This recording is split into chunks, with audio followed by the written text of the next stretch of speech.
Hi there. In this video we are going to discuss about the obesity as well as the energy balance cycle inside the body. So what is obesity? Obesity is basically increased in the adipose tissue accumulation inside the body. When the adipose tissue inside the body increases, then it is termed as obesity. And the indicator of the obesity or normal weight is basically BMI or body mass index, which is basically calculated as weight in kilogram divided by height in meters square. And its normal values are from 18.5 to 25 kilogram per meter square. If your BMI falls in this range, then you are not obese. Instead, you have a normal weight. However, if your BMI is greater than 25 and it falls between 25 to 30, then you are said to be overweight. However, if a person has a BMI greater than 30, then he is said to be obese.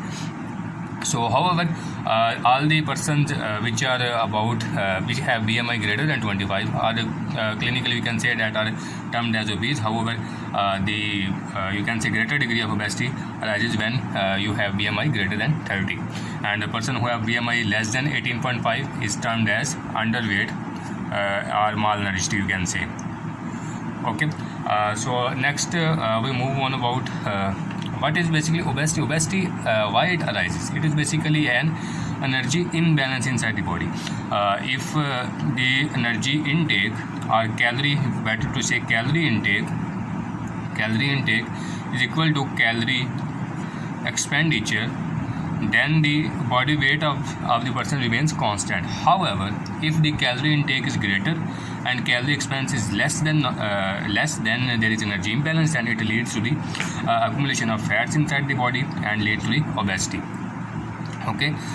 There is an internal set point inside the body which is called lipostat, which maintains or tries to maintain this energy imbalance.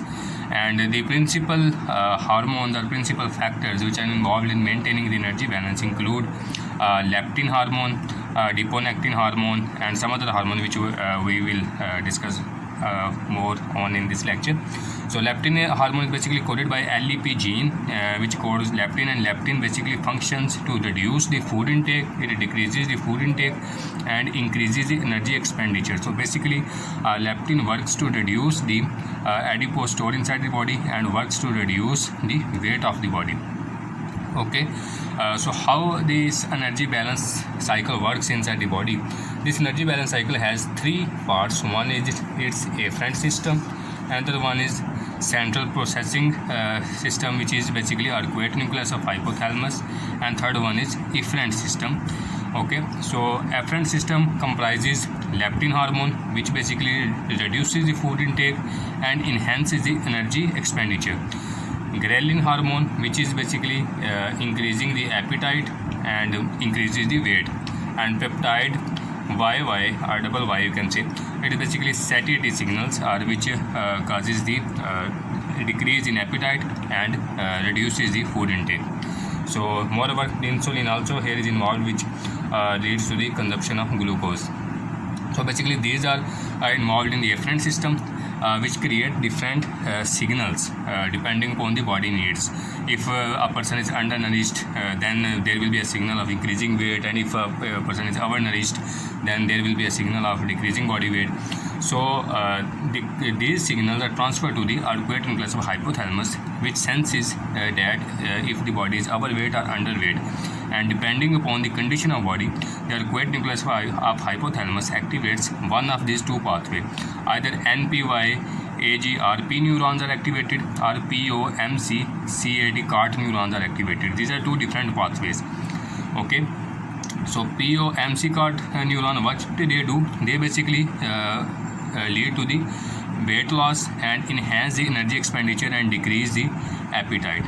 Okay. So if the central processing unit or hypothalamus activates POMC or CART neurons, what happens? There is weight loss and energy expenditure and decrease in appetite. However, if it activates NPY or AGRP neurons, what happens? It leads to the increased food intake and weight gain and decreases the energy expenditure. Okay. So these two different pathways which function to either enhance the body weight or decrease the body weight depending upon the efferent signals. So if there is increased leptin inside the body, okay, if there is increased leptin inside the body, what happens? POMC pathway or COT neurons are activated, and when they are activated, they lead to the energy expenditure and decreased appetite and weight loss, and this happens by efferent system which include melanocyte stimulating hormone which acts on melanocortin receptors and leads to the weight loss and stimulates the pathway which lead to the weight loss. Okay. However, if there is a decreased leptin, or you can say leptin promotes POMC and COT neurons and inhibits NPY-GRP neurons.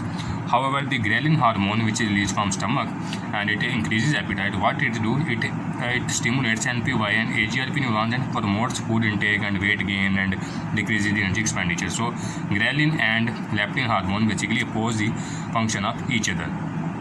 Okay, so leptin levels inside the body are directly proportional to the body fat stores. If body fat stores are increased, then leptin level is increased, and this increased leptin level will decrease the food intake and decrease the appetite and will eventually work to reduce the body weight. However, if body fat stores are decreased, then leptin level will also be decreased, and when leptin level will be decreased, ultimately then there will be increased food intake and so on. So basically leptin senses the body fat stores, and increased fat store increase leptin, and increased leptin decreases the food intake and so on. Leptin also promotes the thermogenesis, and which is basically loss of energy of the body in the form of heat. And if there is mutation in the leptin gene, what will happen? It will lead to the obesity. Moreover, if there is mutation in the ultimate effector system, which is melanocyte stimulating hormone and melanocortin receptor, it will also lead to the obesity. So what we have studied till now, in energy balance cycle, we have three components. One is afferent, one is central, and one is efferent system. Afferent works by leptin, which decreases the appetite, decreases the food intake, and increases energy expenditure and leads to the weight loss.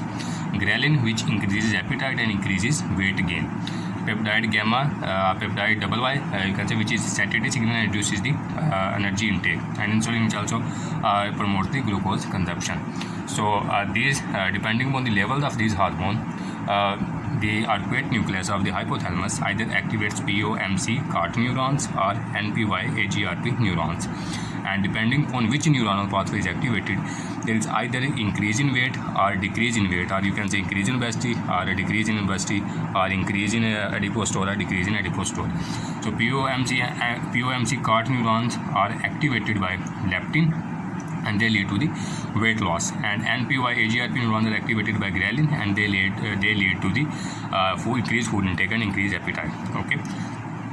So next, another hormone involved in this cycle is adiponectin, which is also released by adipose tissue, and it leads to the increased fatty acid oxidation in muscles, and it also decreases the liver triacylglyceride content, and it also reduces the glucose in liver, and its effects are anti-diabetic, cardioprotective, anti-inflammatory, and anti-therogenic. It also prevents from atherosclerosis. Okay, so it was basically an overview of the energy balance cycle. We can see it from the book here. If you come to the diagram at book, so you can see this is basically afferent system, and this afferent system comprises leptin, which is released from adipose tissue, ghrelin released from stomach, insulin released from beta cell, and PY, which is released from the intestine.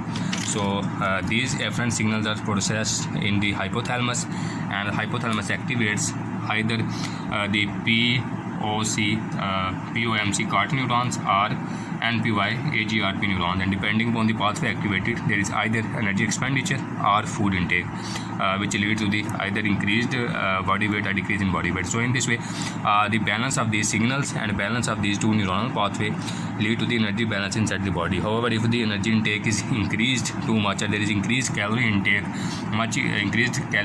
it can lead to the energy imbalance inside the body, and which lead to the weight gain. Okay, so it was basically about today's lecture. Thank you.